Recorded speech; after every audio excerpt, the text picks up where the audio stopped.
Now I'm working on a Bernina machine, and the foot that I'm going to work with here is a free machine embroidery foot. They're sometimes known as a darning foot. This one is a number 24 for the Bernina 1000 series. So foot number 24 is good because it is a bouncing free machine foot. So when I'm stitching on fabric, if I place the foot down, what's happening as I stitch is that foot is bouncing up and down. So it is sometimes touching the needle plate and then it's lifting away from the needle plate. So what that does is it enables us to move the fabric from right to left, as I'll demonstrate. Okay, so I'm going to do some quick test stitching before I work on the final piece. So very important to note is the top and bottom threads will go under the foot. I know it's an open foot, but they still go under, and it's very important that they go back towards the back of the machine so that they're not getting confused here right or left of the opening where the thread comes through. So this is a spring hoop, it fits under quite easily. And then making sure both of these threads are out the back of the machine, I'm going to lower the foot and just keep a hold of the two threads out the back when you get started. I normally like to lower the needle down by hand, and then I can make a few stitches.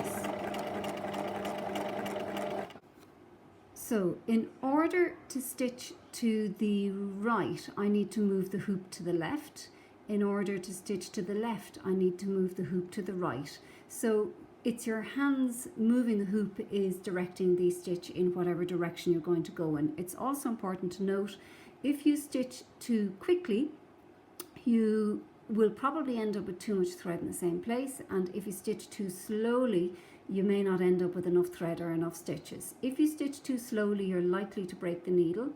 So again, another important thing is to wear a pair of safety glasses. So I like to use these ones here, and it's just very important to protect your eyes while you're experimenting with machine embroidery. So I'm just going to practice moving the hoop right, left, and forwards and backwards.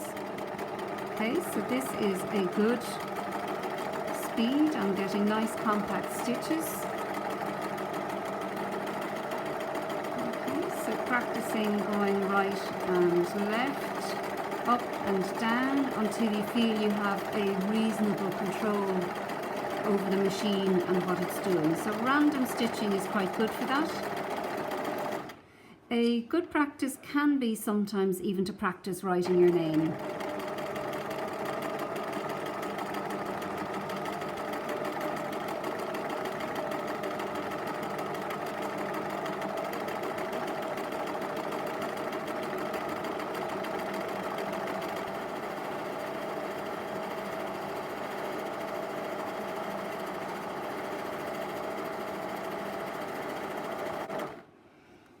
And that will give you enough practice to get used to moving the hoop and working with the foot. And again, the magic here is that the foot is allowing us to do what we are intending to do.